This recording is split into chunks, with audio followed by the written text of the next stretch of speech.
Did Matthew think that Jesus was a group of Baal worshippers? Hi everyone, Jason here from spiritualbabies.net. You've joined us for another show in the Two Witnesses series, where we look at the Hebrew text that's been used in the Christian text, and we have a look and see if whether that Christian text has kept the text borrowed from the Hebrew text in the same context. Woo, got that all out in one go. Fantastic. Alright, so this is a series based on a book called Two Witnesses. You can find a link to that book down below. You can go and buy that on Amazon. So where are we? We are in the book of Matthew today, and we are looking at a very specific passage denoting a very specific event, and Matthew is quoting from a very specific line in the prophets. So in the Gospels, we're told that Jesus had to escape from the evil King Herod, who was out to kill the babies, and so Joseph and Mary took the baby down into Egypt.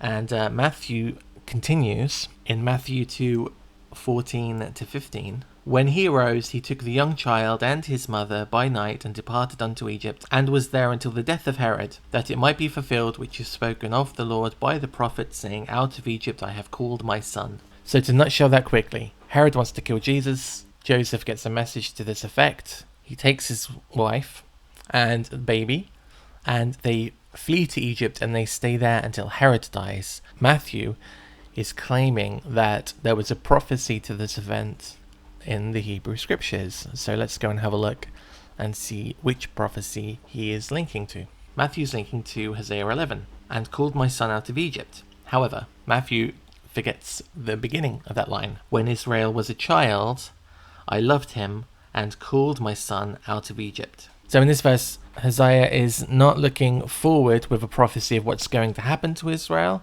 as many of the prophets did from time to time. He's actually looking back and speaking about something historically that happens.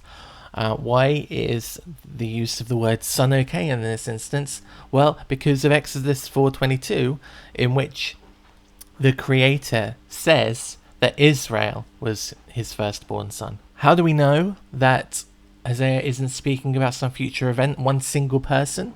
How do we know that rather than speaking about a future sinless person, he's speaking about a previous sinful nation? Well, it's quite simple.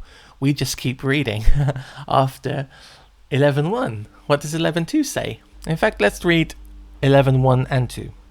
When Israel was a child, I loved him, and out of Egypt I called my son.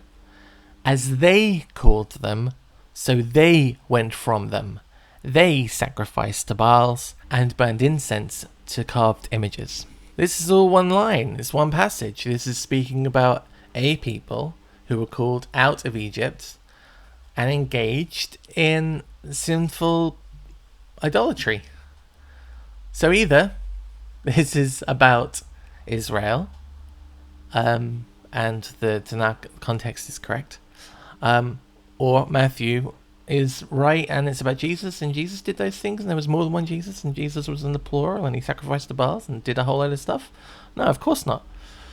Why? Because Isaiah wasn't speaking about the future, he was speaking about the past. So the prophet was giving a historical breakdown of what happened to Israel, not what was going to happen to one Israeli, to one Jewish guy. There's almost always an answer to a New Testament question if you just continue reading the source material. Don't ever read the one line.